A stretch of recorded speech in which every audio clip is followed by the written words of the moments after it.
Okay, hello everybody. Welcome back to Show Rod Garage. I hope everybody had a good weekend. I've been busy working on some detail painting with the three model kits that I'm building. I haven't gotten to any decals yet, and then I've done some other things. I've sanded out seam lines. So let me get to you and show you the updates. Here's the seat. This is for the vending machine show rod. Here's the seat, and there's the checker pattern that I did, and that's all. The red is all hand painted. I think it's a tad sloppy. You know, I'm not 100% happy with it, but I'm happy with it enough that when it's sitting in the car with everything else around it, when you quick look in, you're going to see, and I think it'll suffice. So the seat actually sits like this. Here's the front of the seat, and then this is the back. So this is what you'll see when you're looking in. So I think it's because I'm a perfectionist, so you know that's why my builds are so slow. You know, but that's the seat. Let me know what you think, if it's a little sloppy or not. And I couldn't tape it because the white is a white pearl folk art color, and if I tape it, it'll just peel it right off. So that's why I didn't tape it. I had to hand paint this stuff. So that's the one detail thing. Oh. Here I did the lights.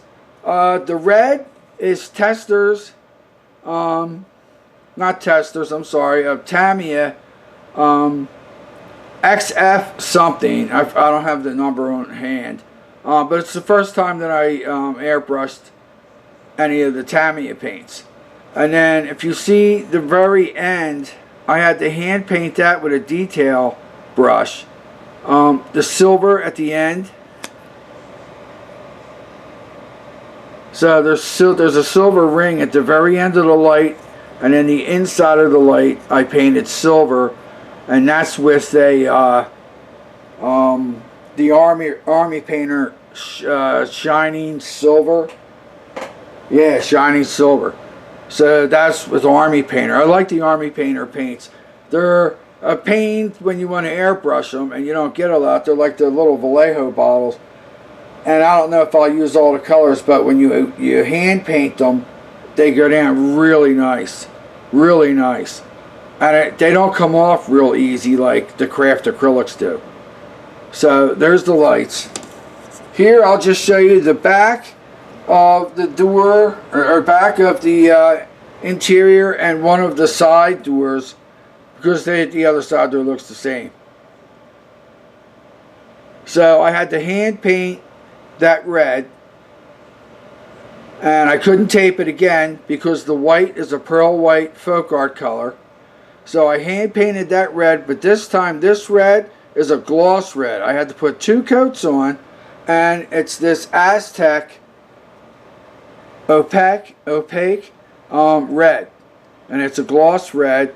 It's airbrush ready.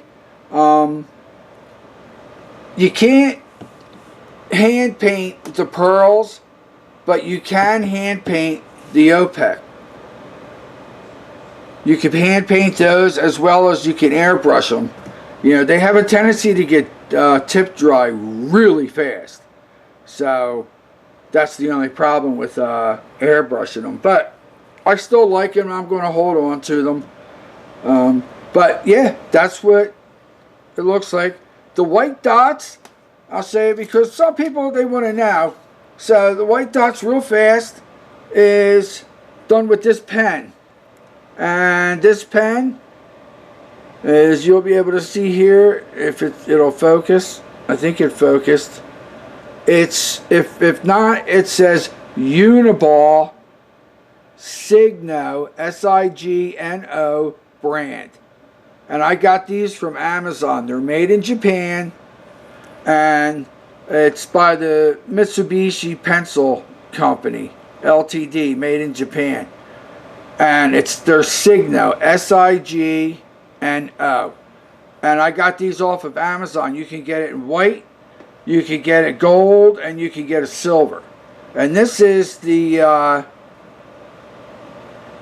medium. I believe it's the well, it says broad. So it's just a pencil, a pen tip, and it works real good. You know, it was real good. It worked a whole lot better than trying to do those white dots with a paintbrush. So that's that. Here is the dashboard, which I still have to put a gloss coat on. I don't have, at least that I could find so far, the decals for inside of the dials. So I just painted everything silver, and you can see where they're raised. So you can see where it's raised. So the silver came up. And then I hit, there was raised and indented bolt-like circles. So I just hit that with a detail brush to make it look like silver bolts.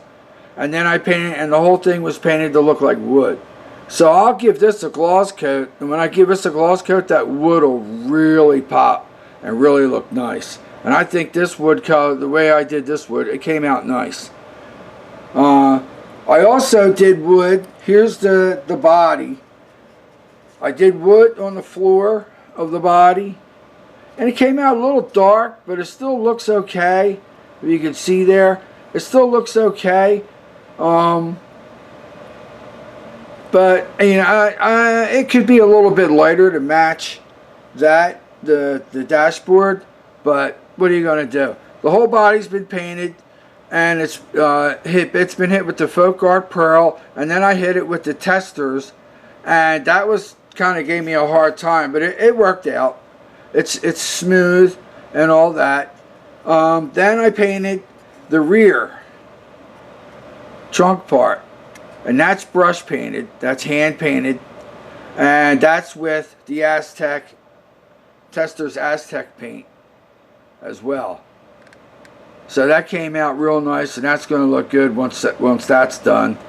So I just have to see. I know I have the Coca-Cola details from another kit, the decals. It'd be nice if I have one that would fit in here, and then whatever I put on the door, and then roofs. I have to see what I have, and hopefully they all fit, you know.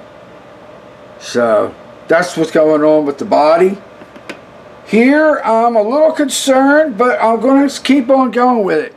Here's one of the doors. They both were painted with Tamiya XF, whatever the number is, red. There's only one XF red in Tamiya's colors. So if you want to look that up, you can. But it's had one coat of Future on it by brush. And it's been dry, but if you look, it's still not shiny. It's just not shiny compared to, here's what I hand brushed, and then here's the door. And this is a gloss paint, and you can see how shiny it is. That has no Future on it at all. The reds are slightly different. This one's a little darker. So I don't know if I'm going to leave this and still try to put some more Future to get it glossy, or if I'm going to just, you know, break down and throw this in the airbrush and repaint these doors with that gloss red so all the red matches. You know, so, but that's what, yeah, I don't know. And I have a few different glosses I can use. I have two Alclad glosses. One I have the Aqua Gloss, which is water-based. Another one I have Gloss Clear, which is lacquer. And then I also have, Liquitex Gloss, and I have the Future Gloss. So I have a few glosses that I can try, but I don't know. I think I'm just going to stick with Future right now and see if I can get it to be shinier.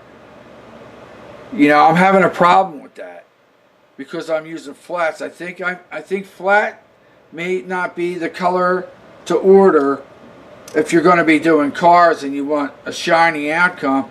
I think you need to order the gloss colors from Tamiya, the X, not the XF.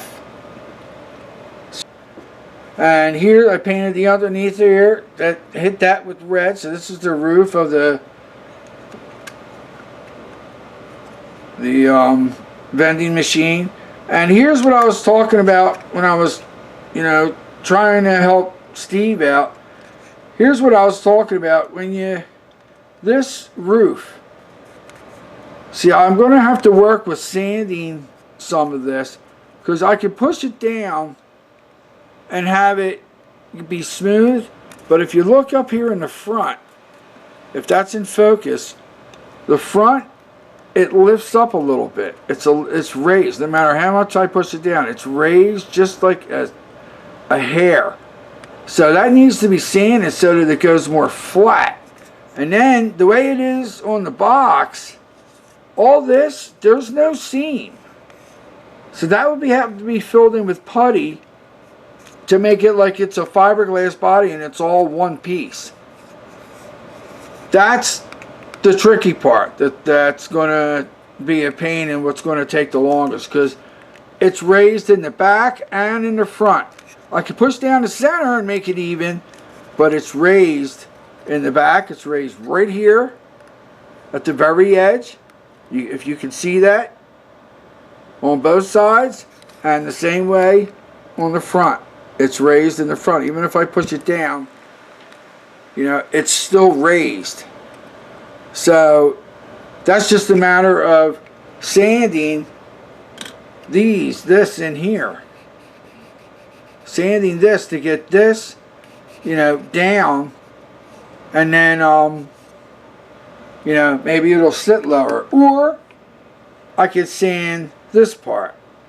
Sand across here and across here to get these panels low, to get that panel lower so that it's flat and smooth all the way across. And then I got to putty it in order to get it to look like all one piece. And then after I putty it, then I'm going to have to try to cover everything up, whether it's with saran wrap or tape, cover everything up, and then I'll have to use a paintbrush that I can really dial it down so just a little bit of paint comes out, so I don't get anything splashed on the inside. And then paint right along the edge here over the filler so that everything matches and it looks like one piece, like it was molded as one piece, because that's the way it looks on the box. So that's what's going on. That's what's going to take the longest. So, alright, thanks for watching. I think I held you up long enough. I hope you stayed till the end.